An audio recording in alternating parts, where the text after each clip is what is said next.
Hi friends, hi. இன்னைக்கு என்ன lunch பாக்ஸ்க்கு back பண்ணுறோன்னு பார்க்கலாமா? இன்னைக்கு ரொம்ப ரொம்ப இருக்கிறதுலே சிம்பிளஸ்ட் மெனு தான். இந்த ரெசிபி வேணா எனக்கு கமெண்ட் பண்ணுங்க. நான் அவ்வளோ டேஸ்ட்டாக இருக்குங்க, சூப்பராக இருக்கும்.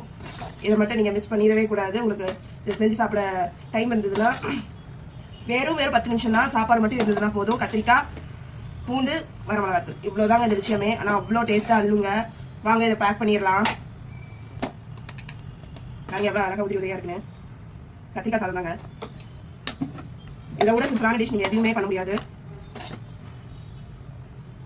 எந்த அளவுக்கு சிம்பிளாக அந்த அளவுக்கு டேஸ்ட்டாகவும் இருக்கும். நான் சொல்கிறேன், அதனால் நிறைய காம்ப்ளிகேட்டட் டிஷ் பார்த்துருக்கீங்க. அதெல்லாம் விட இந்த மாதிரி செஞ்சு சாப்பிட்டு பாருங்க. இதில் இருக்க டேஸ்ட் மட்டும் உங்களால் எதுலையுமே அடிச்சிக்க முடியாது.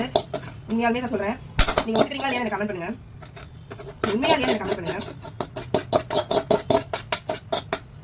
இதோட டேஸ்ட், இதோட சிம்பிளிசிட்டி வந்து எதுவுமே இருக்காது. நீங்கள் எவ்வளோ காம்ப்ளிகேட்டடான டிஷ் பண்ணி பாருங்க, பிரியாணி இருக்க அந்த ஃபீல் கூட அதை விட மிஞ்சிற இதோட ஃபீல். உண்மையாலுமே சொல்கிறேன், இவ்வளோ சிம்பிளாக இருக்கும், அவ்வளோ சிம்பிளாக ஈஸியாக இருக்கும். ஆனால் அதோட டேஸ்ட் அதுக்கு மேலே இருக்கும்.